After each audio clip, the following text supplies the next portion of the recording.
obișnuiesc să introduc acest citat, care spune că oportunitatea mașinii este nu de a face ceea ce facem noi ca oameni mai bine, ci de a face mai mult.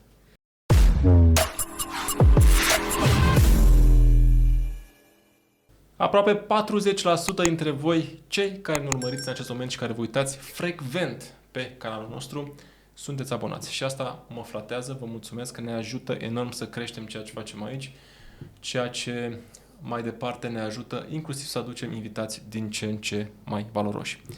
Trebuie totuși să spun și despre ceilalți 60% care încă nu sunt abonați că ne-ar ajuta enorm și e o promisiune pe care o fac, că dacă vă veți abona acum, vom avea invitați și teme și subiecte dintre cele mai faine în acest podcast și vom putea să ne aducem astfel contribuția anume. Cum o facem și prin invitatul de astăzi, pe numele său, Dragoș Rugină. Dragoș, bine venit! Salut! Mulțumesc pentru invitație! Cu tot dragul! Dragoș este la bază arhitect. L-am cunoscut anul trecut la NZEB Goes Passive, actualul NZEB Expo, cu prietenii Marius Șoflete și Darius, asociatul lui.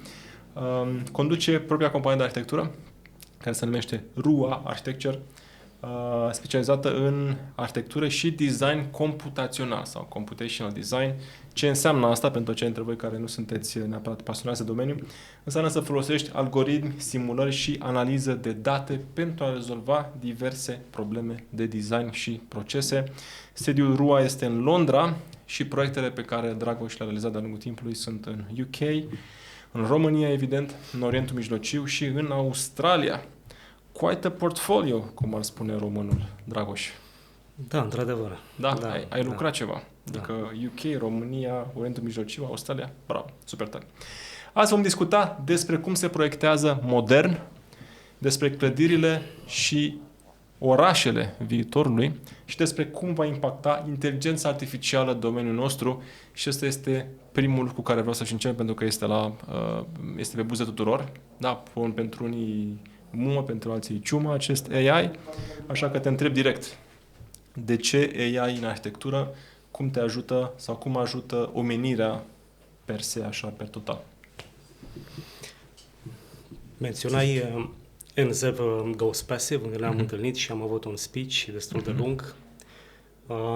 Acolo, dacă ții minte, am vorbit despre automatizare, despre AI, despre design computațional și acest tip de discurs l-am mai avut în România pe parcursul anului trecut cu câteva ocazii și prima mențiune este aceea că și pe departe gândul de a fi un evanghelist al anumitor tehnologii, ci mai degrabă de a încerca să explic relația dintre arhitectură și tehnologie.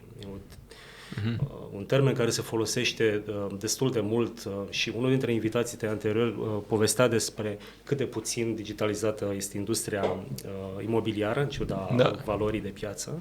Deci mă bucur că ai spus că nu ești evanghelist, pentru că pe oamenii îi sperie acei oameni care zic că dacă nu fac AI sau nu folosesc AI în următoarele 6 luni, nu o să moară. Și mă bucur că tu nu ești în acea gamă, în acea sectă. Da. De obicei, la sfârșitul prezentărilor, cel puțin cineva din sală mă întreabă dacă AI-ul va însemna ca jumătate dintre arhitecți să-și piardă jobul, dacă este apocalipsa profesioniștilor. Și aici aș vrea să desfacem puțin subiectul, pentru că mi se pare foarte interesant. Da, deci ai menționat super bine faptul că cam orice lucru care se întâmplă ca startup, ca noutate tehnologică, este sub o formă sau alta AI. E un element de marketing pe care poți să-l înțelegi cu ușurință. Realitatea este că dacă ne uităm la industria arhitecturii, ingineriei și construcțiilor, în ultimii 2 ani de zile au apărut peste 500 și poate chiar mai multe aplicații care toate se auto-intitulează inteligență artificială, care fiecare încearcă să rezolve anumite probleme, unele mai specifice, altele mai generale. Realitatea este că, de fapt, foarte puține sunt cu adevărat AI. Deci dacă vorbim despre AI, trebuie să avem implicit niște algoritmi de învățare, machine learning, deep learning și așa mai departe, pe de o parte. Și ceea ce se întâmplă, de fapt, este o împachetare comercială și o democratizare a unor lucruri la care am fost părtași și am investit foarte, foarte mult în ultimii 10 ani ca resursă de timp în a fi parte din acest fenomen al transformării arhitecturii prin digitalizare și automatizare. Lucrurile au început cu mult înainte. Dacă ar fi să fac o singură mențiune, ideea de modularitate, de exemplu, în arhitectură, da? a fost alimentată de tehnologie și de oportunitățile pe care ultimele decenii le-au oferit. Dacă ne gândim la formula tradițională, de exemplu, de a face arhitectură acum 50 de ani, era o activitate manuală, în primul rând intelectuală, dar era o activitate manuală și prima aplicație CAD din 1960 a schimbat această lume. După care a urmat lumea tridimensională, a urmat BIM, Building Information Modeling, ca o mare promisiune de a unifica, de fapt, întreaga industrie și în paralel cu acest parcurs evolutiv s-au întâmplat niște lucruri care inițial nu au fost foarte evidente. Acum aproximativ 15 ani a apărut un nou stil, sau a fost autointitulat ca fiind arhitectură parametrică.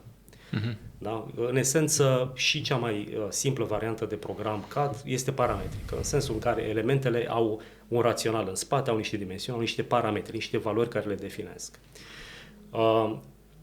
A evoluat spre ceea ce se numește, și aici un domeniu destul de larg, designul computațional, care, așa cum spunea la început, este de fapt un subdomeniu al designului, este o metodologie care folosește funcții matematice, algoritmi, împreună cu parametrii, pentru a rezolva probleme. Și care se compune, de fapt, din 3 zone. Cea de simulare, care este, de fapt, o zonă de creație, cea de analiză și cea de optimizare. Și dacă vrei, putem să revenim la relevanța acestor trei piloni în arhitectură. Ulterior, a urmat ceea ce se numește acum arhitectură generativă și care este una dintre aplicațiile cele mai relevante ale inteligenței artificiale în proiectare. Ca arhitect vorbesc din perspectiva arhitecturii, când vorbesc despre arhitectură vorbesc de fapt și despre inginerie și vorbesc de fapt despre o nouă lume în care intrăm cu toții și în care va trebui să acceptăm că schimbarea este iminentă pe de o parte și de cealaltă parte există niște oportunități care vin și cu niște provocări. Și dacă vrei, putem să dezbatem în adâncime ce se întâmplă de fapt în domeniul acesta al arhitecturii, ingineriei și construcțiilor prin perspectiva inteligenței artificiale. Promisiunea este următoarea. Tot ceea ce facem în momentul de față, și anume proiectare, construire și management în zona imobiliară, se va face într-o manieră mai performantă. Ce înseamnă acest lucru? Înseamnă mai repede, mai ieftin, cu capacitatea de a atrage mai multe performanțe în acest proces și de a elimina pierderile de capital și de timp. Ok. Pe de altă parte, trebuie să luăm în calcul că această schimbare înseamnă de fapt și realizarea unor tipologii noi. Și aici e o discuție iarăși foarte interesantă despre ceea ce înseamnă arhitectura. Deci noi operăm cu niște programe care sunt dominante de locuire, comerciale, publice și așa mai departe, și cu niște tipologii de construcții care sunt consacrate. La sfârșitul prezentării obișnuiesc să introduc acest citat, care spune că oportunitatea mașinii este nu de a face ceea ce facem noi ca oameni mai bine, ci de a face mai mult. Și, de fapt, interesul meu pentru inteligența artificială este mai mult din această perspectivă, de a descoperi niște oportunități de lucru și creative care să fie diferite față de ceea ce, în fine, fac de 20 de ani. Da. Poate că pare complicat, dar în practica arhitecturală, dacă luăm cel mai simplu proiect, indiferent de scară și mărime, prin perspectiva legislației și a cerințelor actuale și începem să-l desfacem în cerințe, în criterii de performanță care trebuie acoperite, ele sunt foarte multe. Da? Deci începem de la condiții de teren, reglementări urbanistice, cerințe funcționale, de structură, de performanță energetică și lista continuă. Modul tradițional de lucru este acela de ceea ce se numește abordare heuristică, adică este bazată pe experiența personală și pe, în fine, intuiție, presupune aplicarea unor lucruri pe care le-am mai folosit și care știm că funcționează și multiplicarea lor în cât mai multe proiecte. Capacitatea de a explora, de fapt, oportunitățile și posibilitățile unui proiect este limitată de timp. Da? Deci putem să analizăm o soluție, putem să analizăm 2 sau 3. Oportunitatea pe care designul generativ o oferă este de a crea un sistem în care generăm soluții de arhitectură, dar când zic arhitectură mă refer la toate domeniile conexe, de a analiza aceste soluții, de a le optimiza și de a crea acest looping, la sfârșitul căruia avem o soluție sau poate 100 de soluții, fiecare cu calitățile și defectele lor. Deci capacitatea de a investiga un spațiu de design mult mai mare decât o facem într-o manieră tradițională. Mi se pare foarte, foarte ofertantă această metodologie și noi încercăm să o aplicăm în proiectele noastre. Adică, înainte de a intra în dezvoltarea efectivă a proiectului, după legislația din România, cu etapele consacrate de autorizare, proiect tehnic, de detalii de execuție, propunem o primă etapă pe care o numim generic concept de arhitectură și care este mult mai mult decât ceea ce, în general, dezvoltatorii sunt obișnuiți să primească. Este o etapă de analiză, e o etapă în care avem o parte de arhitectură generativă și în care încercăm să controlăm cât mai bine calitățile esențiale ale proiectului. Pentru că știm din experiență că orice modificare, orice ajustare a proiectului, cu cât se întâmplă într-o etapă mai târzie a proiectului, va fi mai puțin relevantă și cu un cost foarte mare.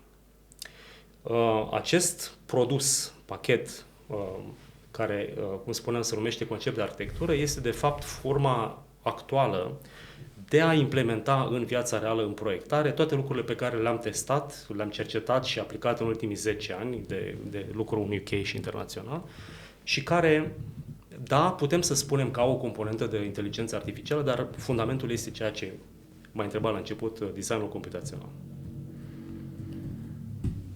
Și ce răspuns la oamenii care zic dacă o să dispară meseria de arhitect? Că nu ai răspuns cumva. Problemele industriei sunt mai mari sau depășesc numărul celor care au competența să le rezolve în momentul de față. E o statistică cu privire strict la domeniul rezidențial. Poate că poți să o confirmi. Și anume că în următoarele 3 decenii vor trebui construite 300 de milioane de locuințe, care înseamnă, în fine, apartamente, locuințe unifamiliare. În toată lumea. Da, deci la nivel global. Deci, presiunea pe locuire, de exemplu, nu vine din zona de high-end, nu vine din zona de upper middle class, ci este locuirea ca necesitate fundamentală.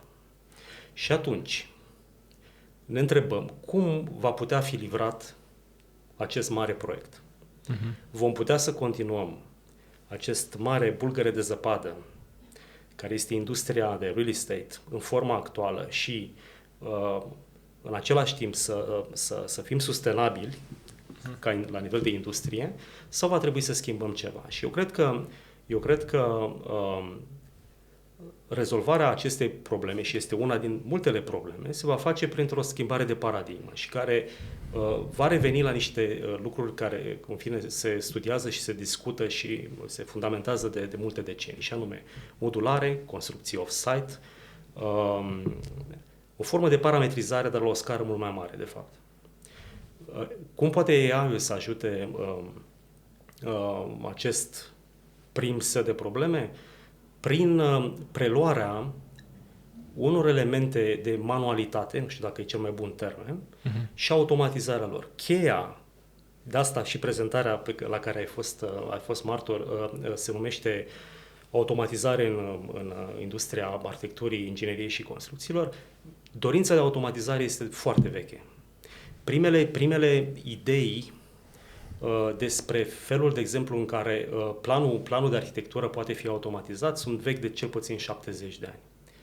Și prin aplicațiile ultimelor 18 luni, 2 ani, să spunem rotund, acest vis va deveni aproape, este o realitate.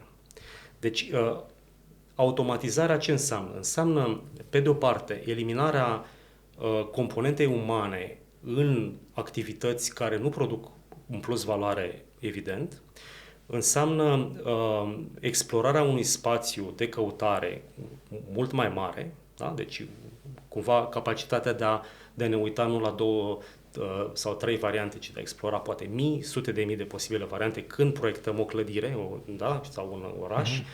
Și înseamnă, de fapt, capacitatea de a controla performanța clădirii încă de la bun început.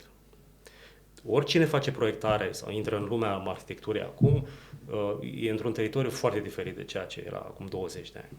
Cerințele sunt mult mai complexe. Deci, pe lângă faptul că e de presupus ca orice arhitect să înțeleagă chestiuni fundamentale de compoziție, de funcționalitate, de context istoric, cerințele tehnologice sunt complet diferite. Vis-a-vis de modelarea 3D, de utilizarea informației, de capacitatea de a scrie cod, de a se uita la niște performanțe care poate nu erau atât de discutate acum 20-30 de ani, și anume cele de sustenabilitate și performanță energetică, și de a integra ceva foarte volatil și foarte interesant, care este factorul social. Putem să măsurăm foarte multe lucruri fizice, fenomene și performanțe fizice, însă aspectul social este la fel de măsurabil, dacă știm cum. Mai ales când operăm la o scară suficient de mare care să permită lucrul ăsta. De exemplu, un mare proiect de regenerare urbană, un mare cartier rezidențial, un proiect de mixed use care are foarte multe cerințe de natură socială. Și atunci lucrurile astea puse într-o formă matematică pot fi generate, analizate și optimizate, cum spuneam, prin tehnologie. Deci tehnologia și AI-ul în subpagină vor genera oportunități. Eu am încălzit deja în discuția legată de AI, așa că o să-mi dau cravata jos și vreau să te mai întreb tot în tema asta, după care putem să avansăm, că avem multe subiecte aici pe listă. Ai spus că sunt suficient de multe probleme astfel încât să fie benefic să eliberezi pe arhitecți de munca manuală, cam asta concluzionez de ce ai spus, și ei vor găsi în continuare de lucru la un nivel mai înalt. Și acum te întreb, ei, adică arhitecții, voi, în esență, da, ei, că zice că tu deja ești conștient, sunt conștienți de aceste oportunități sau suntem într-o piață care, știi cum spune englezul, commoditized, adică deja e mai benefic să-și găsească de lucru orice ar fi, lasă-mă, Dragoș, cu poveștile tale cu AI, că acum eu trebuie să am treabă. Știi? Da. Că chiar crezi că arhitecții sunt conștienți de acest rol pe care îl au ei în această imensă, complexă lume pe care noi am creat-o, sau încă hai că ne trebuie treaba, acum ne trebuie clienți, nu avem timp acum de lucrurile astea. Și de ce întreb asta? Pentru că în imobiliare se vorbește foarte mult despre PropTech, tehnologie, așa mai departe. Și le-am spus de mai mulți ani deja. Și am prieteni care sunt industria asta, a fost inclusiv pe scaunul tău, invitați în podcast. Vedeți că piața imobiliară nu e așa de rapidă pe cât credeți voi. Oamenii vorbesc despre casele lor. Au stat câteva milenii în grotă. Nu o să schimbe acum într-o dată casa doar că a venit AI-ul în ceva mega, sau, mă rog, modul de a cumpăra casă sau de a locui sau așa mai departe, știi? Și acum am întors la arhitecți. Este cu adevărat o conștientizare și o necesitate pentru ei să schimbe, pentru ei arhitecții, să schimbe modul de a face lucrurile, sau e o chestie din viitor care mai avem până la ea? Da, cred că depinde foarte mult pe cine întrebi. Ok. Și am să încep cu un exemplu. Dacă acum 10 ani ne uitam la piața joburilor de arhitectură din UK, da, erau, în fine, diverse clasificări, dar titulatura era cea de architect. Odată ce Building Information Modeling, BIM, da, managementul informației, a devenit relevant și chiar un mandat guvernamental în Marea Britanie, titulaturile s-au schimbat. Da? cred că o mare parte dintre joburi conțineau cuvântul BIM, sub formă de BIM modeler, BIM coordinator, BIM manager și mai departe. Interesant este că dacă ne uităm pe piața joburilor, mai ales pe zonele emergente unde cerințele sunt maximale, cuvântul computational designer este aproape în 50% dintre joburi. Adică cerințele s-au schimbat exponențial doar în 10 ani. De la capacitatea de a livra și de a modela și de a desena și de a, în fine, rezolva probleme tehnice, la capacitatea de a relaționa cu industria. Pentru că marea problemă a industriei care este? Fragmentarea. De aici vin și oportunitățile și problemele. Deci, promisiunea BIM a fost de a rezolva această problemă de fragmentare a industriei. Mergând mai departe cu ceea ce se întâmplă în momentul de față, în care nivelul de cunoștințe este cel puțin multidisciplinar. Am avut șansa să lucrez la niște proiecte internaționale în care, la o masă, cele mai mare decât asta, pe aceeași problemă erau prezenți arhitecți, ingineri, structuriști de instalații, matematicieni, specialiști în biomimetică, specialiști în fabricație digitală, specialiști în materiale. Deci această multidisciplinaritate există și va deveni și mai relevantă în următoarea perioadă. Ca să răspund în cele din urmă la întrebarea ta, evoluția profesiei nu este atât de mult legată de apariția AI-ului, cât de schimbarea cerințelor la nivel global și la un nou spectru de ambiții de a unifica în cele din urmă o industrie care este în mod tradițional fragmentată. Da? Ce înseamnă fragmentat? Dacă ne uităm doar la proiectare, fiecare este în compania lui, în lumea lui, informația este schimbată între părți ocazional și dacă facem un pas și mai în spate și ne uităm la marea problemă a industriei de real estate, pleacă doar de la informație. Informația poate fi incorectă, incompatibilă sau incompletă. Da? Asta circulă greu. Și ceea ce se întâmplă în momentul de față este de fapt o explozie cambriană de aplicații, de startup-uri, inclusiv marile companii au dezvoltat diverse soluții AI, care probabil pot fi împărțite în 3 categorii. Prima categorie este cea de asistent, adică pe o structură de lucru deja existentă rezolvă o problemă, ne ușurează existența automatizând ceva. A doua categorie este cea de, să o numim, intermediar, cu alte cuvinte, unifică diverse aplicații existente deja în piață și a treia categorie, care este foarte rară, este de master software sau nu știu cum să o numim, cea care va schimba industria complet. Bun. Ce trebuie să facă arhitecții? Și aici mă refer la tot spectrumul, inclusiv eu, în fine, încerc să găsesc un echilibru între proiectele RUA și partea de R&D, încerc să fiu cât mai conectat. Ceea ce mă ajută este baza și know-how pe design computațional, pentru că foarte multe dintre lucrurile care au titulatura AI, de fapt, sunt, cum spuneam la început, o împachetare a unor rutine de design computațional. Însă, o primă mare provocare este de a fi la curent cu ceea ce se întâmplă. Este foarte greu să monitorizăm o piață în care aproape la 2 săptămâni mai apare câte o soluție. Da? Venind dintr-o lume în care erau 3 sau 4 soluții software și, în fine, taberele erau deja formulate. Pe de o parte. Pe de altă parte, o chestiune la care foarte puțină lume se gândește, dacă avem un input și avem un output și la mijloc avem un black box care rezolvă ceva, foarte puțină lume vrea sau are curajul să se uite în acel black box. Și asta o văd ca o mare problemă. Pentru că procese care în mod tradițional erau controlate, lente, imperfecte, dar controlate de către participanții umani, vor deveni niște cutii negre în care nimeni nu mai știe ce se întâmplă. O altă problemă vis-a-vis de felul în care AI-ul funcționează. Deci, aplicațiile pe care toată lumea le știe, ChatGPT, care înseamnă, de fapt, limbaj natural, Midjourney, de exemplu, cu care probabil ești familiarizat și care are o tehnică Stable Diffusion în spate, toate au o bază de date pe care operează. Și problemele legate de proprietate intelectuală vor deveni foarte relevante. Și mă aștept la nivelul Uniunii Europene, de exemplu, în următorii ani să fie ridicate la suprafață și restricționate sub o formă sau alta. E o chestiune la care foarte puțină lume se gândește în momentul de față, dar care este relevantă. Deja se întâmplă, deja sunt o mulțime de procese. Da. Și înainte de a intra în alte discuții, vreau să fac un pas înapoi și să explic o chestiune care poate nu e foarte clară. De ce această preocupare? De ce dorința de a face lucrurile diferit?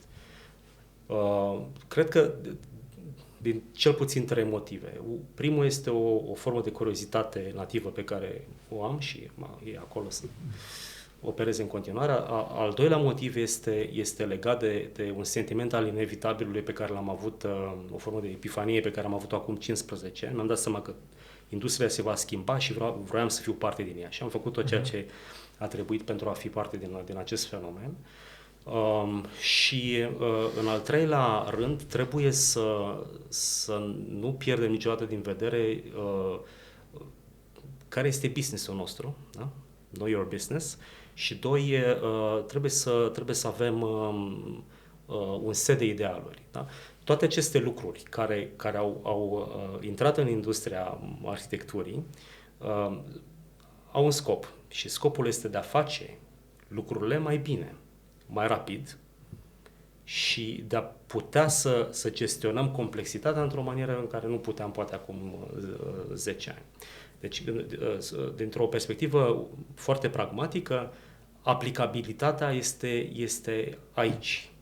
Ține doar de noi ca profesioniști, ca arhitecți, să facem un pas înainte și să încercăm să aplicăm în viața reală, dincolo de ceea ce putem să discutăm într-un podcast sau la o conferință. Da? Deci, și că cunoașterea vine cu responsabilitatea. Exact, da. În momentul în care îți dai seama de acest impact în mod natural, nu mai poți să te întorci. Nu mai poți să te întorci la situația în care nu știi.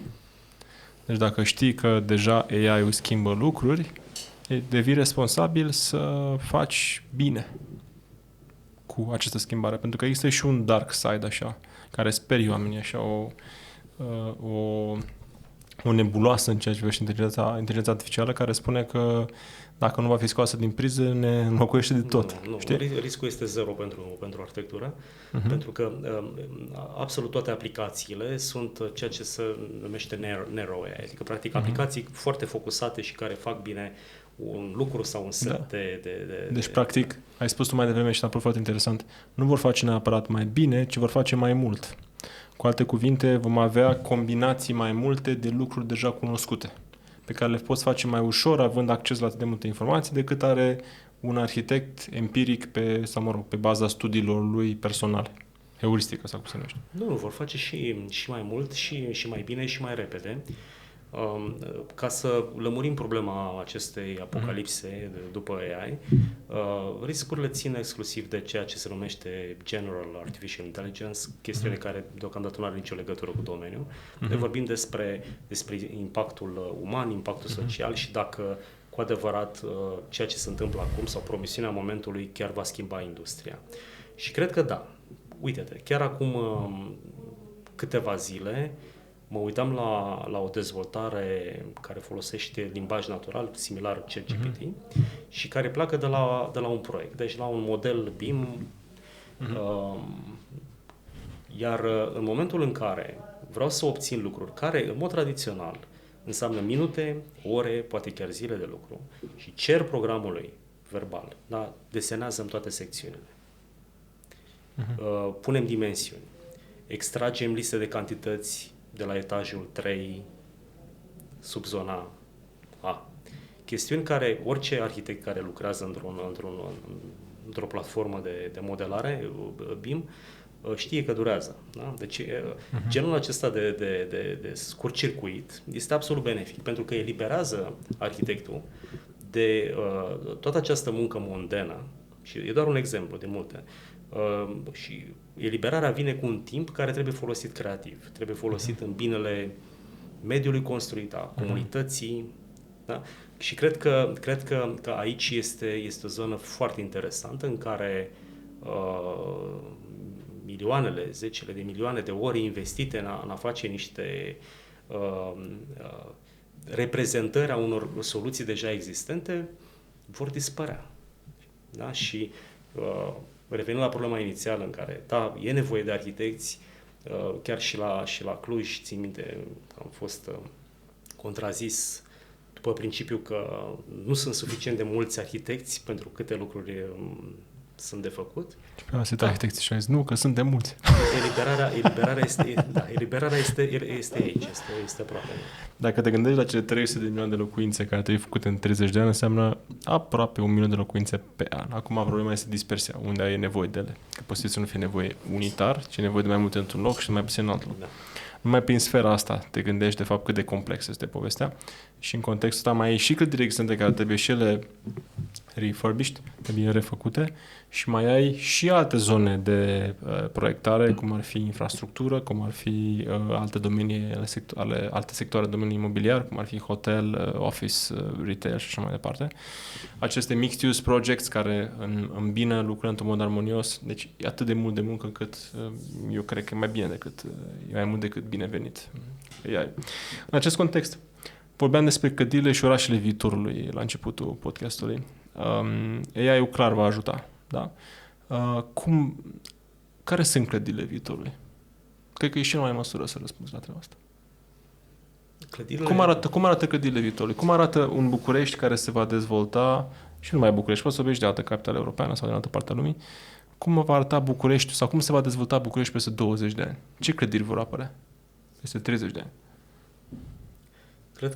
Cred că viitorul este în două viteze. Da? Ok.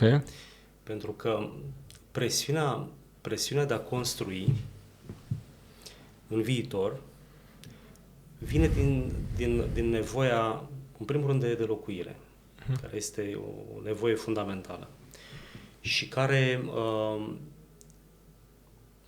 uitându-ne la ceea ce se întâmplă, și nu vorbesc de România, la nivel global, operează cu niște tipologii. Dacă ne uităm la locuințe individuale, avem câteva tipologii. Dacă ne uităm la dezvoltările de tip condominium, partiurile de apartament sunt... Tot ce a fost de inventat la nivel de plan s-a inventat deja. Și atunci acest mare segment al dezvoltărilor viitoare va trebui făcut, cum ziceam mai devreme, puțin diferit. O folosire mai inteligentă a resurselor, o formă de standardizare și o eliminare până la zero a pierderilor. Pentru că vorbim de un volum foarte mare și vorbim despre lucruri ușoare. Lucruri care în istoria imediată a arhitecturii au fost făcute foarte bine, da? Și care trebuie contextualizate și puse într-un anumit specific, geografic, cultural, cu inteligență. Bun. Asta este arhitectura care, din punctul meu de vedere, poate și trebuie automatizată la maxim. Cealaltă arhitectură este arhitectura de excepție. Este arhitectura cu impact urban mare, marile programe culturale, marile programe publice, care se vor desfășura într-un tandem foarte diferit între creator, care este arhitect, inginer, indiferent de rolul lui, și tehnologie. Însă, dacă deschidem o paranteză și ne uităm la dezvoltările din vestul, noua zonă liberă, din vestul Arabiei Saudite, marile proiecte, ceea ce le diferențiază față de alte zone din Asia de acum 10-20 de ani este capacitatea de a gândi unitar. Și pentru că mă întreba de România, una dintre marile probleme pe care o văd de câte ori revin în România este haosul. urbanistic. Eclectic. Da, e o formă de eclectic care are farmecul ei, dar vine și cu foarte multe dezavantaje. Și aici sunt lucruri care sunt foarte ușor de cuantificat și raționale, altele sunt sentimentale. O zonă sentimentală pentru mine este zona montană sau submontană. Mă amintesc că acum 30 de ani, 40 de ani, acum este acoperită de o pătură de case și pensiuni cu o cromatică cât se poate diversă și cu geometrii care nu au nicio legătură cu... Este ireversibil acest rău produs. Și mă întreb care este soluția, pentru că până la urmă e o chestiune de reglementare, de legislație, de viziune. E foarte ușor să construiești de la zero pe o insulă, un oraș.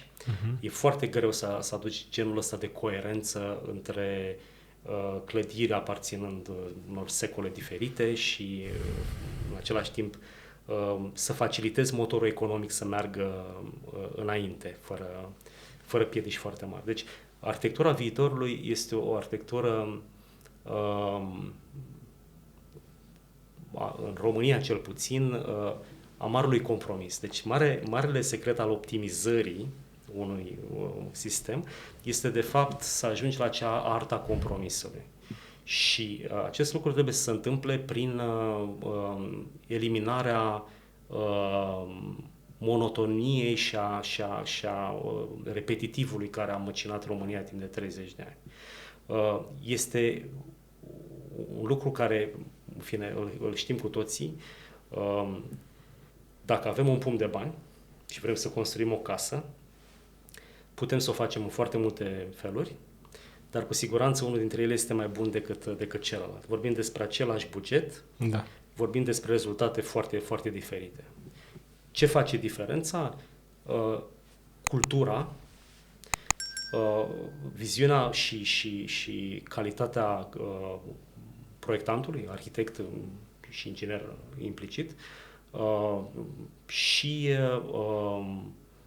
ceea ce observ în România în ultimii 10 ani este foarte încurajator în sensul ăsta. Au apărut elemente de o calitate vizibilă, care înseamnă dezvoltatori, înseamnă clienți care știu ce vor și vor să lase ceva în urmă, arhitecți care au generat asemenea lucruri, o formă de maturitate și rafinament care pentru mine este absolut încurajatoare și unul dintre motivele pentru care, în fine, anul trecut am fost destul de prezent în România.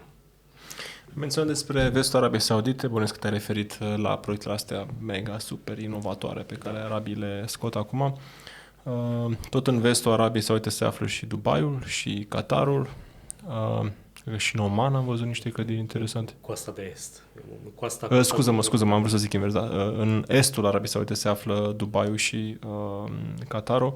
Deci toată zona asta în ultimul timp pare așa un hub, așa, în special malurile diverselor golfuri sau Oceanul Indian sau așa mai departe, sau Marea Roșie, care dau tonul în ceea ce privește orașul viitorului.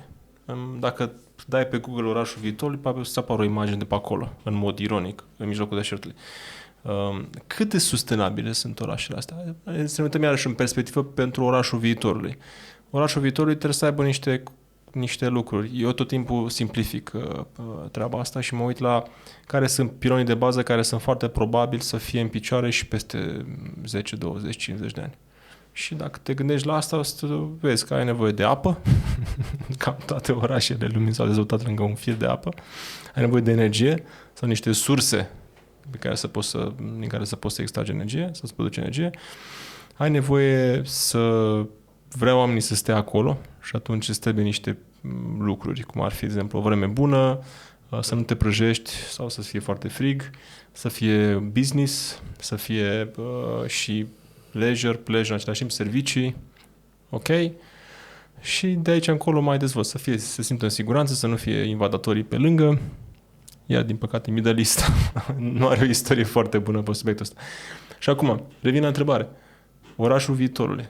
Orașul viitorului este în Arabia, în peninsula Arabiei, care cuprinde și țările mai mici, sau acolo este un pariu din care poate să iasă câștigători sau poate noi ar trebui să învățăm ceva, să luăm, să ducem aici în Europa, în România sau prin alte locuri în lume?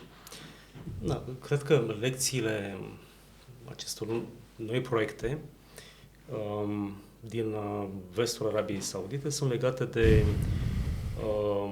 dorința de a nu avea compromis.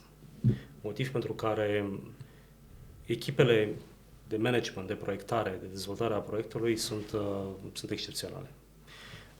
Pe de o parte. Un alt element al temei a fost, și am fost implicat în proiecte similare în Qatar acum mulți ani, bugetul nu este o problemă atât de mare, nu este nelimitat, dar este cu siguranță generos și în tema de proiectare se dorește realizarea unor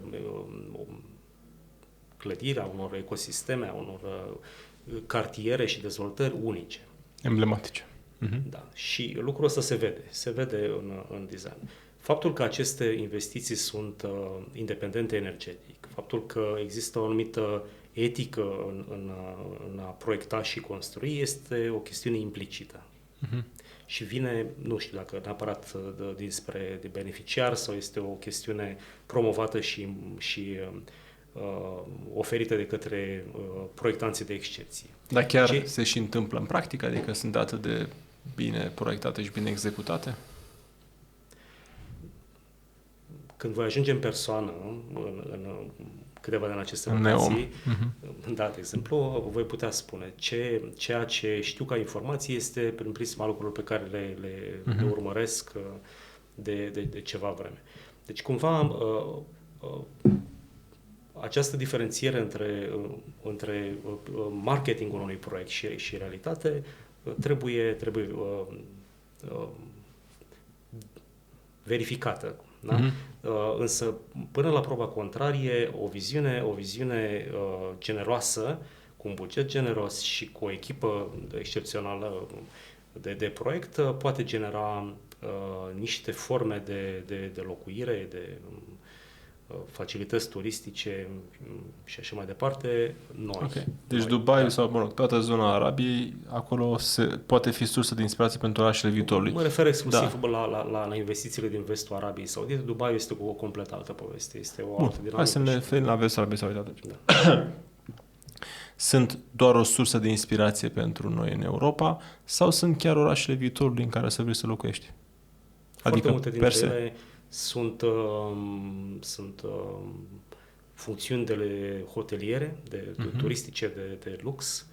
Deci au o mică legătură cu ceea ce înseamnă oraș. Pentru că orașul e compus din oameni, e compus din cultură, e compus din toată istoria locului și arhitectura leagă toate aceste lucruri. Sau este o reflexie a acestor realități. Mi-ai răspuns cumva la întrebare și fără să... Nu știam că să-ți fi răspuns, dar cumva ai spus așa. Orașele sunt făcute de oameni. Eu am fost de câteva ori în Dubai. N-am fost în cealaltă parte a Arabiei, dar am fost în Dubai și am avut sentimentul tot timpul, mergând pe străzi, că ăsta nu este un oraș al viitorului. Oricât de frumos arată, n-am ce să spun, este spectaculos. Da, deci ce au reușit din punct de vedere arhitectonic, execuție, tot este spectaculos. Mai puțin acum că au fost inundații, că a plouat, ca să vezi, plouă acolo. Și au uitat că trebuie și canalizare, că n-au știut că le trebuie așa ceva. Dar ce n-am simțit este căldura aceea a unui oraș adevărat, adică acea căldură pe care o dau oamenii și faptul că se simt că aparțin acelui loc. Noi în Europa, aproape în orice oraș te duci în Europa asta, îi simți oameni că aparțin acelui loc. De la București, la Paris, la Madrid, la Cluj, la Iași, la așa mai departe. Aparțin locului și sunt acolo, adică se simt parte. În estul Arabiei Saudite, în Emiratele Arabe Unite, nu simți chestia asta. Și mai este și un alt aspect. Eu sunt tot timpul în acord cu o frază pe care nu mai știu ce sociolog a spus-o, că orașul este dat de capacitatea oamenilor de a se lovi unul de celălalt. Da? Adică capacitatea și oportunitatea.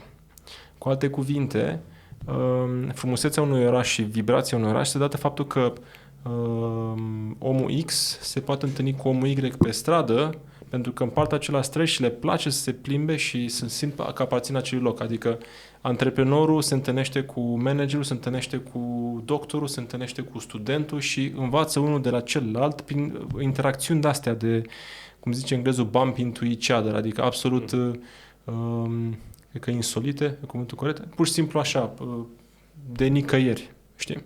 În Dubai nu vezi treaba asta. În Dubai există elita, cei 15% din populație care sunt arabi, da? Și restul de 85%, marea majoritate, sunt muncitori asiatici. Ca să vezi. Nu știu dacă știe cineva lucrul ăsta, dar așa este. Și se vede clar o segregare. Adică nu pot să cred că ăsta este orașul viitorului. Eu nu cred. Adică mi se pare că e un scenariu ca de filmul ăla, Hunger Games. Cam așa arată, știi? Nu e. Orașul viitor este ăla în care diversele categorii de oameni, că sunt asiatici, că sunt arabi, că sunt europeni, că sunt ruși, că sunt whatever, se întâlnesc și creează prin propria lor interacțiune unul cu celălalt acea frumusețe, acea vibrație care îi face să simtă, bă, îmi place locul ăsta. Cum e Amsterdam? Eu tot timpul dau exemplu. Amsterdam este cel mai bun loc de pământ din punctul ăsta de vedere. E locul în care te poți întâlni cultură cu cultură cu cultură și prin simplu fapt că ești acolo, deja ești mai tolerant. Cumva te inspiră locul, e o vibrație a locului, e o cultură a locului care îți spune, bă, nu contează că ești indian sau sud-american sau așa. Bă, ești aici. Ești cu noi. Hai să hang on with each other, știi? Hai să ne simțim bine împreună. În Dubai nu e asta. Da. Zi-mi acum, orașul viitorului înseamnă doar clădiri și AI care le proiectează sau înseamnă de fapt mai mult de atât? Tu ești arhitect, tu știi lucrul ăsta. Orașul viitorului, un oraș fără oameni, fără identitate și fără o cultură a locului, nu înseamnă nimic. Este o organizare de materie. Vorbeam, și vreau să clarific, despre Arabia Saudită, nu ca un exemplu și cu siguranță nu neapărat mă gândesc ca un model pentru orașul viitorului, mă referam la o situație oarecum excepțională din care pot fi trase niște învățături. Orașul viitorului e în fiecare oraș, de fapt, da? Interesant. Și personal cred, de exemplu, că proiectele de regenerare urbană sunt printre cele mai interesante. De ce? Las practice, că sunt complexe. Mă întrebai mai devreme ce fel de proiecte prefer. Da, cu cât mai complicate, cu atât mai bine. Momentul în care lucrezi în interiorul unei structuri urbane, trebuie să te uiți la absolut toate lucrurile posibile. De la context construit, la istoria locului, la vecinătăți, trebuie să aduci în proiect elemente de context, de mediu. Cred că nu e un lucru care să nu fie prezent într-un asemenea proiect. Și din această complexitate se poate naște ceva extraordinar.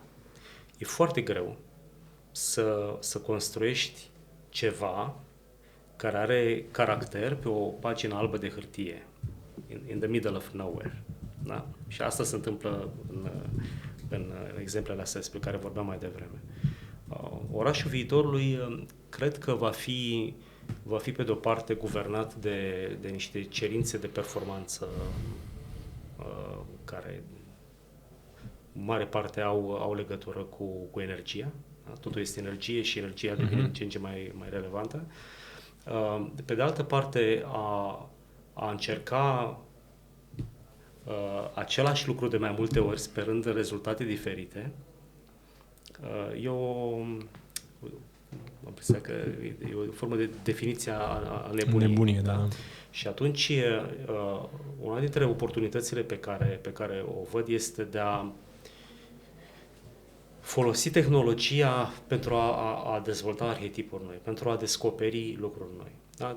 Și asta este o chestiune pe care încă din primii ani de arhitectură în România o făceam. Tot timpul generam un proiect în interiorul unui proiect. Partea de R&D, partea de cercetare, mi se pare necesară în absolut orice proiect, indiferent cât de mondan este. Ambițiile pot fi calibrate în funcție de oportunitate, Dar dacă este să proiectezi o clădire de apartamente, există o oportunitate de a împinge lucrurile mai departe. Și oportunitatea asta crește exponențial cu cât problemele pe care trebuie să le rezolvi sunt mai complexe. Aici este frumusețea arhitecturii. Mi-a plăcut foarte mult. Deci, orașul viitorului este în fiecare oraș. Da. Da. Asta cred că ar trebui să-ți pui un quote. Da, pentru că tu locuiești în UK. Eu locuiesc în București și m-am născut în București și am trăit cu orașul ăsta, am copilărit în el. Mă duceam pe stadionul Ghencea vechi când eram mic, mă duc pe stadionul Național Arena acum când sunt mai mare și mă duc și pe alte stadioane în lume și văd cum evoluează orașul, cum a plecat de la prăfuirea în anii 90, o mai țin minte, da? Și cum a ajuns acum. Mulți români zic Dubai, cel mai frumos oraș, acolo e locul pentru mine, știi? Se duc acolo, se urcă în mașină, se duc la hotel, când vor să plece la restaurant, se urcă din nou în mașină la restaurant, de la restaurant se urcă din nou în mașină ca să meargă să facă nu știu ce, să meargă la plajă și pe aia iarăși mașină ca să stoarcă la hotel sau la apartamentul pe care îl deține. În București, mă rog, cu excepția situației în care locuiești cu mult în afara orașului, sau mă rog, neapărat cu mult, acum locuiesc eu în afara orașului, ai șansa să spui, băi, ceva, astăzi o iau pe jos. Până unde? Până în parcul Cismigiu, până în parcul Herăstrău. Sau iau și metrou.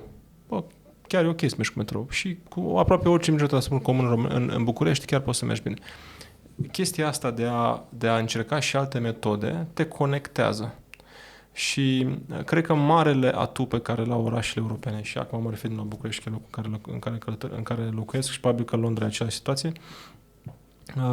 este că îți oferă această oportunitate să vezi cum orașul crește sub nasul tău și tu să crești toată cu el și mai mult de atât să contribui la creșterea lui. Noi, fiind și implicați în domeniul ăsta, în imobiliare, cu atât mai mult simțim o responsabilitate și o pasiune pentru ceea ce facem, că se vede cu ochii noștri că ceea ce ne facem e bine. Da. Adică sunt niște clădiri care, ce să vezi, au lumini la geam, sunt oameni în ele. Deci există viață, știi? Așa că subscriu pe deplin. Mă bucur că ai spus treaba asta. O să o țin minte. Deci orașul viitor este în fiecare oraș, în parte. Da. În nota asta aș vrea să te întreb, Dragoș, cum poate deveni Bucureștiul sau care parte sau cum în interiorul Bucureștiului putem crea un București al viitorului? Și prin București înțeleg orice alt oraș. Da? Hai să ne fim la București, cel mai mare din România și e ușor să-l asimilăm, ușor să înțelegem repede. Prin viziune. Pentru că fără viziune, probabilitatea de a obține lucruri transformative și radicale este foarte mică. Viziunea îți spune că ești conștient de potențialul locului, înțelegi problemele și ești dispus să le rezolvi. Și această transformare a Bucureștiului, și când spunem București, spunem orice oraș care are plusurile și minusurile lui, se face de către oameni și noi doi suntem participanți într-o industrie foarte mare, foarte greoaie și în același timp foarte importantă și fiecare are rolul lui în acest ecosistem. Da. Și trebuie să fim conștienți de puterea pe care o avem și de limitările pe care le avem în funcție de poziția noastră în acest ecosistem. Deci viziune și încrederea în viitor sunt esențiale. Acum, rezolvarea aproape în totalitate în lumea actuală este de tip bottom-up. Da? Deci, epoca marilor proiecte de regenerare urbană, de expropriere și de remodelare a apus, cel puțin în Europa. Epoca feudală. Da, și mai recentă. Și atunci fiecare metru cub de beton turnat în București, fiecare cărămidă pusă, vine cu responsabilitate, pentru că ea va fi acolo o jumătate de secol și, de ce nu, mult mai mult de atât. Genul ăsta de responsabilitate este foarte greu de obținut. Și cred că singurul mod de a schimba lumea, și asta o spuneam încă din facultate, nu e prin o teorie complicată, ci este prin puterea exemplului. Da? Deci dacă fiecare dintre noi care vrem să facem lucrurile altfel și bine, facem aceste lucruri, lumea se schimbă implicit. Și asta este frumusețea arhitecturii. Pe de o parte îți dă posibilitatea să remodelezi oamenii din jurul tău și spațiul construit, și îți dă și înțelegerea să interacționezi cu lumea poate mai mult decât alte domenii, nu vreau să spun mai mult, tocmai pentru că nu este aspect al vieții și al naturii umane pe care să nu le iei în calcul în momentul în care proiectezi o casă, în care proiectezi un cartier, în care intervii într-un cadru existent. Deci, cred că ne aflăm la locul potrivit, în momentul potrivit.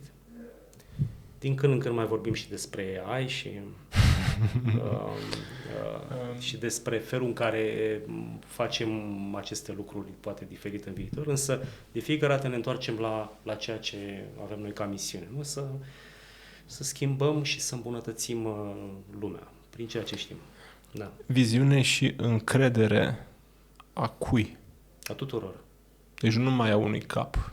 Știi că mult timp românul, a trăit secole de șir cu gândul că Cuza sau știu ce, domnitor Fanariot, pe de-o parte era bine, pe de-o parte era rău, și tot timpul soluția era la el sau la ea mai puțin, la el de regulă. Da, adică acel lider suprem care să vină cu viziune. Dar realitatea este, uite, mă uit la modelul german foarte mult, nu-ți trebuie un lider ilustru, știi, care să fie acolo și cu strălucirea lui să îmbrace toată Germania. Nu, Germania în sine funcționează bine pentru că e un sistem care funcționează bine, în care toți oamenii au propria lor microviziune, da? Care, înglobându-le pe toate, creează o macroviziune și aproape că ei nici știu cine e președintele țării. Da, Elveția la fel, aceeași poveste. Deci, gândirea asta sistemică în care avem cu toții viziunea asupra vieții și cum îmbunătățim și viața celorlalți din jurul nostru și încrederea că se poate trăi mai bine și face lucruri mai bine, poate că de fapt este cheia și nu avea de fapt acel lider suprem, că tot e anul alegerilor anul ăsta și toată lumea se așteaptă la minuni. Da, eu cred că e foarte important să vorbim mai mult despre idei și mai puțin despre oameni. Este clar că tot ceea ce înseamnă guvernanță ne afectează direct pe toți dintre noi, dar în același timp este foarte, foarte ușor să arăți cu degetul, să te plângi și oriunde mergem în lume sunt chestiuni care funcționează și altele care nu. Foarte, foarte înțelept ar fi să facem curat în dormitor la noi, în casă la noi. Da? Și dacă ceea ce facem noi ca indivizi este exemplar, este poate un model de excelență, schimbarea vine din spatele nostru, da? Fără ca noi să ne dăm seama. Cred că e cel mai simplu și până la urmă cred că e și singurul lucru pe care putem să-l facem cu adevărat. În rest, da, putem să vorbim despre probleme macro, despre greșeli, despre oportunități ratate. Nu ne ajută cu nimic lucrul ăsta. Știi, pare simplu până la vedere. Da. Dar e simplu pentru cei care au o disciplină și o gândire sistemică și care au făcut deja asta. Dar vine o generație din spate. Nu că aș avea ceva cu ea, din contră. Și noi am fost o generație la un moment dat care au venit. Și care îi vezi toți pe TikTok. Știi? Am avut și noi pe ale noastre. Da, deci am calculator, mai rețin, mi-aduc aminte. Dar mi se pare că atunci când stai și scolezi câteva ore pe zi, creierul își cam dă shutdown. Care sunt șansele să găsești în contextul în care engagement-ul oamenilor în general față de orice a scăzut de când a apărut TikTok-ul? Sunt studii făcute. Care sunt șansele să găsești, ca oamenii să mai găsească energie, să se automotiveze, să-și facă patul dimineața, să se gândească, bă, oare cum pot să fac bine pentru mine, dar și pentru măcar un pic pe lângă mine. Da? Pentru că, vezi tu, e romantic așa. Noi putem. Da? Și nu că suntem noi mult mai buni decât ceilalți. Din contră, avem foarte multe hibe cu toții, știi? Dar cum poate fiecare?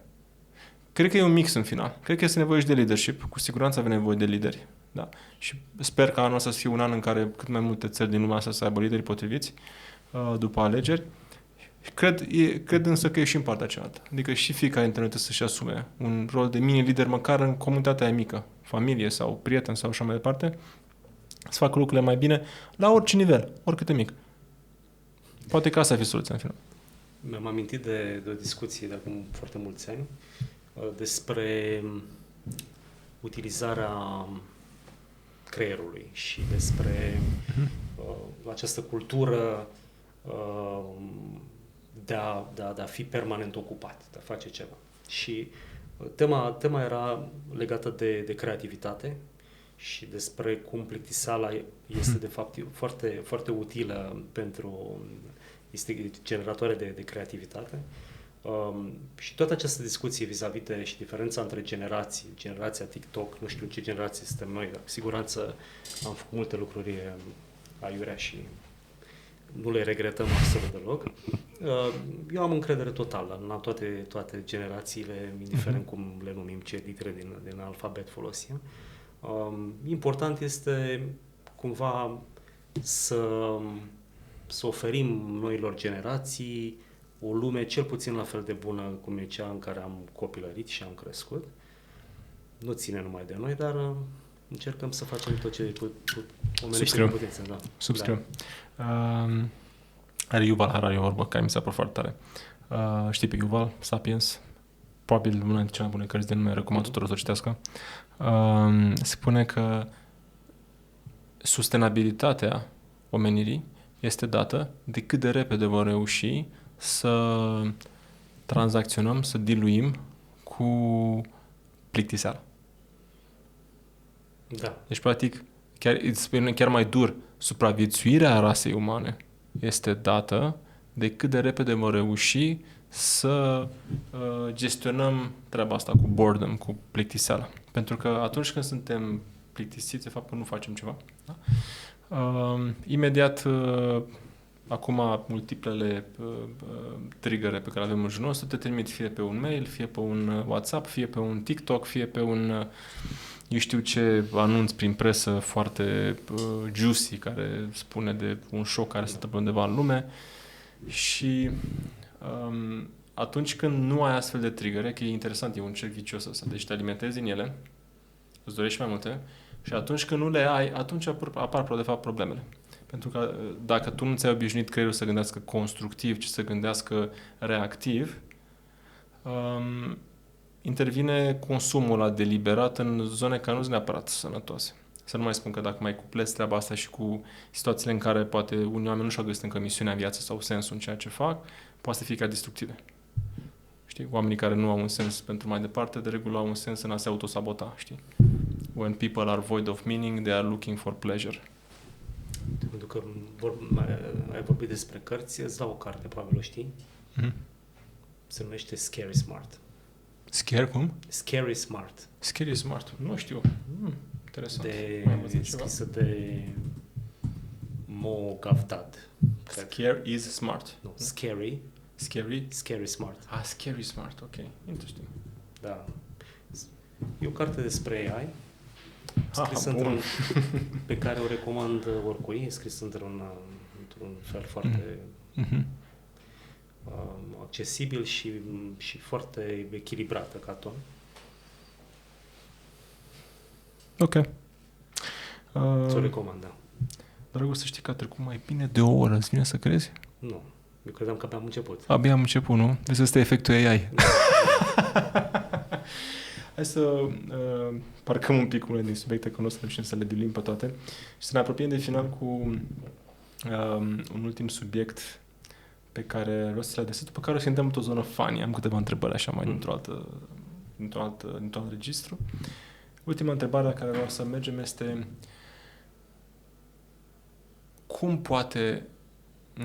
cum o să arate piața imobiliară din România, că totuși suntem un podcast de imobiliare, dar să nu uitați acest lucru, să nu uităm acest lucru.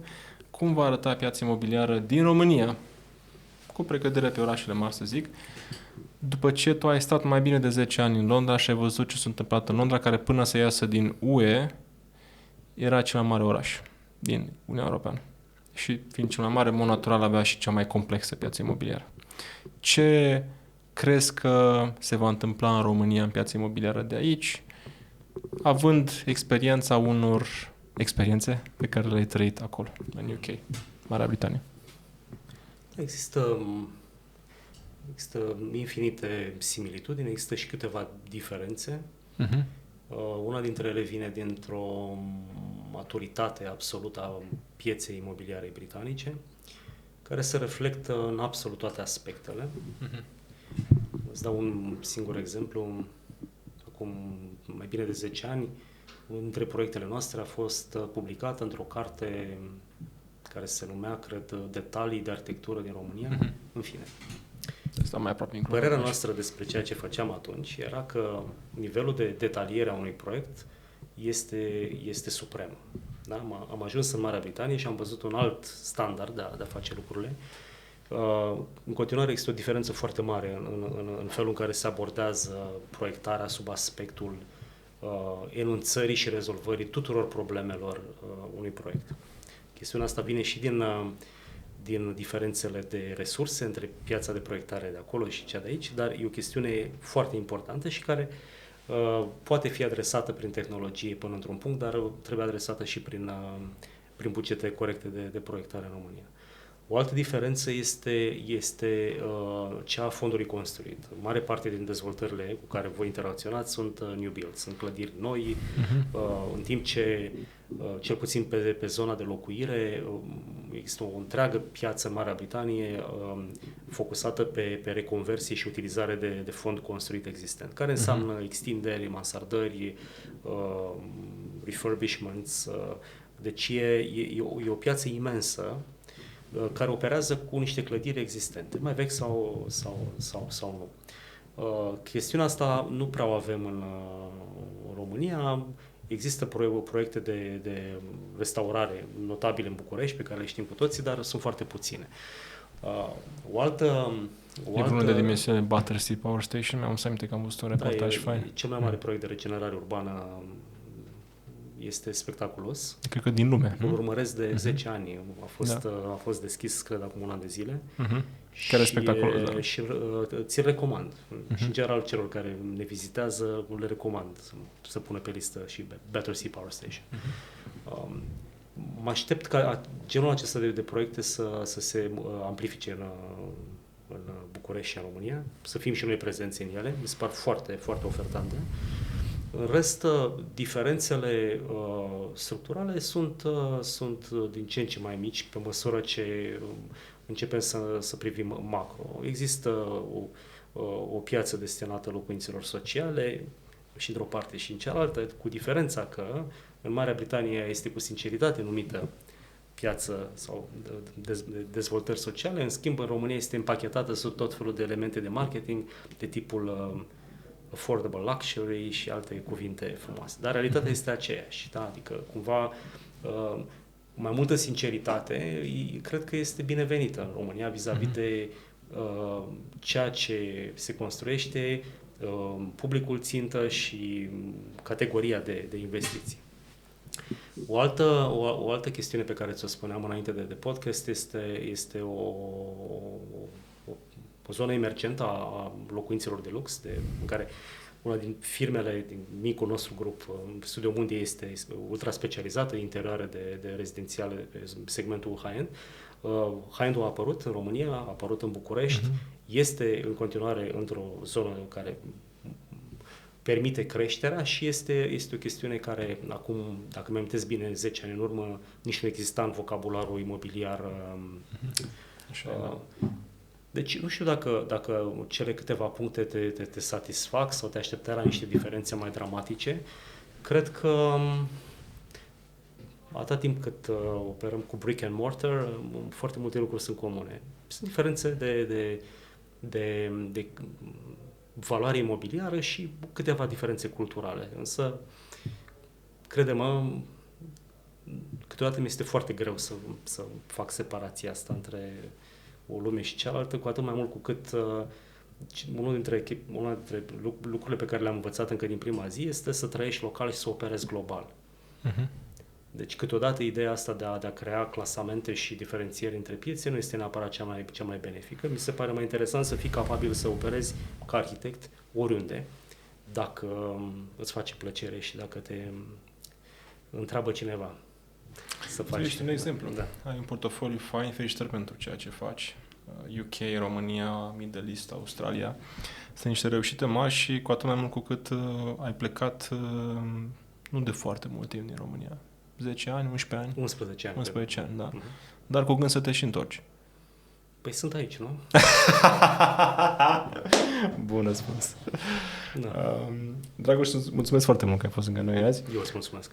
Nu te las să pleci până nu trecem prin chestionarul de Concept 7, care are 7 întrebări mai simple, da? Fără, să zicem, bătaie foarte, foarte lungă, dar care au meaning, au mult sens. Prima întrebare este: ce îi răspunde bunicii mele dacă te întreabă cu ce te ocupi, maică? Da. Aici să-ți dau microfonul mai Aș aproape. pe bunică să se uite în jur la tot ceea ce nu este produs natural, deci, practic, creația oamenilor și să-și imagineze că casele și orașele și tot spațiul construit arată într-un anumit fel și datorită arhitecților, adică celor ca mine care, din fericire, au un cuvânt de spus și o responsabilitate. Deci tu, maică, ce faci mai exact? Eu mă ocup de... mă ocup cu deciziile vis-a-vis de felul în care spațiul construit va arăta și cu o responsabilitate de a conserva ceea ce există deja. Sunt ca un liant între trecut și viitor. Bunica... Deci, maică, tu ești un arhitect? Crede-mă că, uite, îți dau un mic exemplu. Străbunicul meu, Valea Buzăului, el a fost dulgherul satului. Dar mai mult de atât, el a fost cel care, dintr-o postură de semi-antreprenor, mult timp în urmă, construia case, da? După tipologia zonei, cu fundații de piatră și cu o structură din lemn. E o chestiune care îmi face cinste și casa bătrânească este una dintre creațiile lui. Cred că pe vremea respectivă era foarte clar ce face fiecare. În momentul de față, condițiile în care există 100 de definiții pentru arhitect și direcții în care poți să o iei, întrebarea asta e foarte complicată, de fapt, pe care mi-ai pus-o. Și de-aia ai lăsat-o la urmă, ca să mă închizi. Ea pare simplă. Pare simplă, dar este complicată. E simplu să spui lucrurile simple. Da. Ce sfaturi ai da copilului tău care vrea să facă o investiție imobiliară? I-aș spune să înceapă cât mai curând, Wise. să nu o facă emoțional, să ia în calcul că prima investiție imobiliară nu este și ultima și cumva să se gândească la productivitatea acestei investiții și într-un final să fie foarte circumspect vis-a-vis de toată această polemică a societății împărțite, shared society, care, chiar dacă spune faptul că poți să nu ai nimic și să fii fericit, s-ar putea să nu fie neapărat cel mai bun sfat de viață. Deci cumva, da? Și poate că, nu știu dacă îți place să auzi lucrul ăsta, poate că nu e neapărat foarte bine să ai toți banii băgați într-un singur lucru și că diversificarea portofoliului are și o chestiune de luat în calcul. Asta cu share society mi-mi place foarte mult. Da. Există niște guru americani care spun că never own your property. Stai în chirie, niciodată să nu fii proprietar, pentru că banii rulează pentru tine. Ce o să faci cu banii? Îi bagi într-o altă proprietate. Și așa departe. Da. Și la treaba asta, am tot stat să mă gândesc, ceva nu e ok în povestea asta. Că e clar că dacă un guru pe numele său Grant Cardone, care el mă refeream acum, îți spune nu stai în propria ta proprietate, ci închiriază și banii pune într-o altă proprietate pe care să o închiriezi, bă, n-are sens. Adică de ce n-ai pune într-una dintre proprietățile care investești banii și în a ta? Pentru că stând în a ta, de fapt tu îți plătești ție chirie. Bașca că nu plătești taxe pentru acei bani, pentru că îți plătești ție. Și atunci share society până la un punct și eu sunt de acord. Adică shared economy văd beneficiu în Uber, Airbnb și așa mai departe, dar hai să luăm undeva la mijloc, așa, între cele două lumi. Eu cred că dacă te uiți la toți cei care promovează o asemenea filozofie și ai putea avea acces la o informație reală și ai ști câți dintre ei trăiesc cu chirie și câți dintre ei sunt proprietari unei măcar unei locuințe, vei vedea nivelul de ipocrizie în tot ceea ce înseamnă. Da, probabil că așa este. Ce sfaturi ai dat bunicii tale care vrea să facă o investiție? Punct. Nu neapărat imobiliar. Ce sfaturi ai dat bunicii tale care vrea să facă o investiție? Nu știu ce vârstă are bunica. Păi bunica ta. Bunica mea. Da.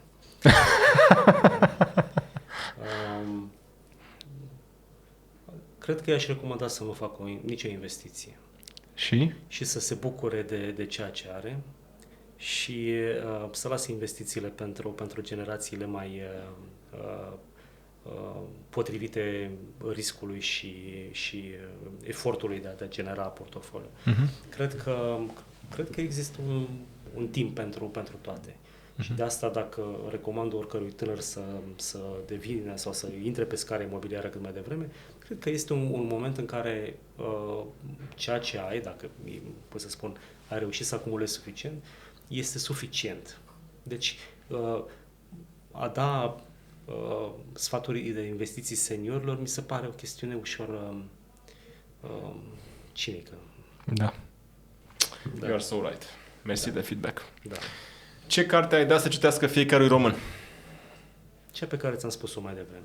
Scary Smart. Da. Am notat-o. Da. Scary Smart. Da, ați auzit. Ce podcast ai da fiecare român să asculte? În afară de cel de față, da? Care e cel de față?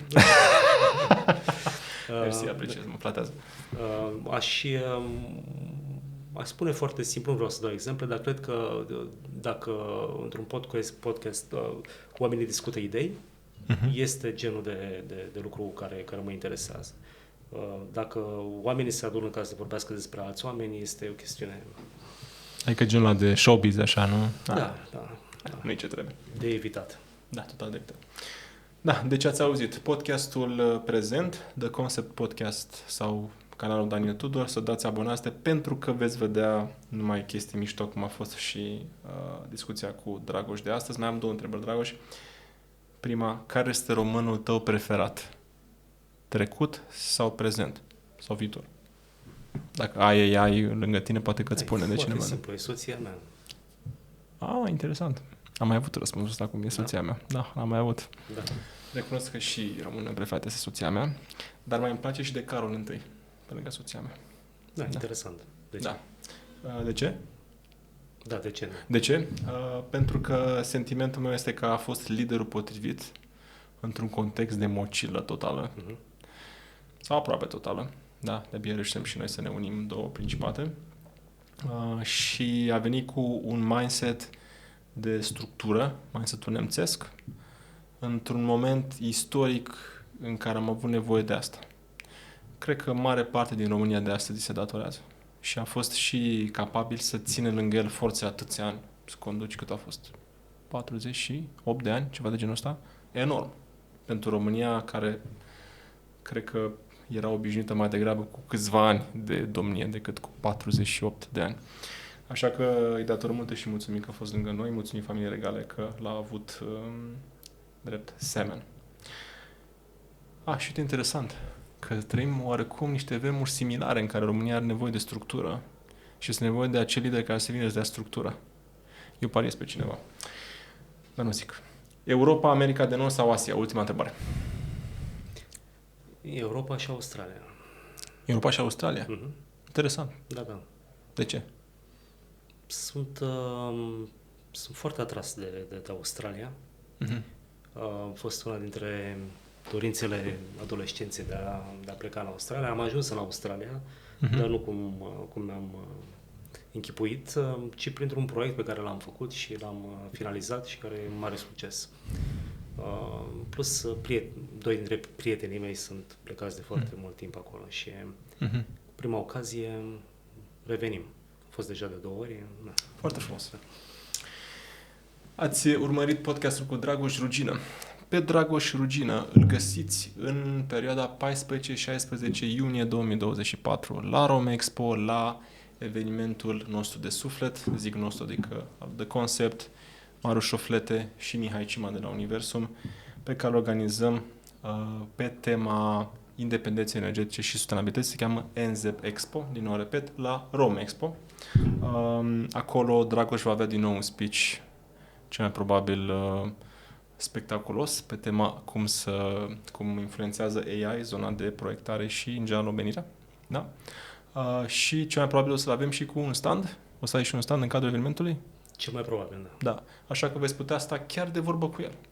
Așa că, cu ocazia asta, pentru cine ne-ați urmărit până acum, vă recomand 14-16 iunie la Romexpo să veniți să ne vedeți, să stați de vorbă cu Dragoș, cu noi, cu Maru Șuflete, cu colegii noștri din companiile noastre și cu peste 150 de expozanți din sfera construcțiilor sustenabile și performante energetic, de la constructori, zona de instalații, zona de materiale, zona de tâmplărie, zona de servicii, project management, arhitectură și așa mai departe, și chiar și zona de dezvoltări imobiliare. Dragoș, îți urez mult succes. Îți urez succesul pe care l-ai avut în Anglia, în Marea Britanie, să-l reproduci aici în România, pentru că simt că e nevoie de ceea ce tu faci aici în România. Ai o viziune faină, vezi lucrurile sistemic. Cred că ne așteaptă câteva zeci de ani împreună pe aceste meleaguri, așa că îți urez numai de bine. Ca o promisiune. Da. Mulțumesc pentru invitație. Mi-a făcut Cu mare tot plăcere. drag. Și să știi că mai avem întrebări, așa că te aștept la a doua sesiune. Mare plăcere, oricând. Toate bune. Ciao.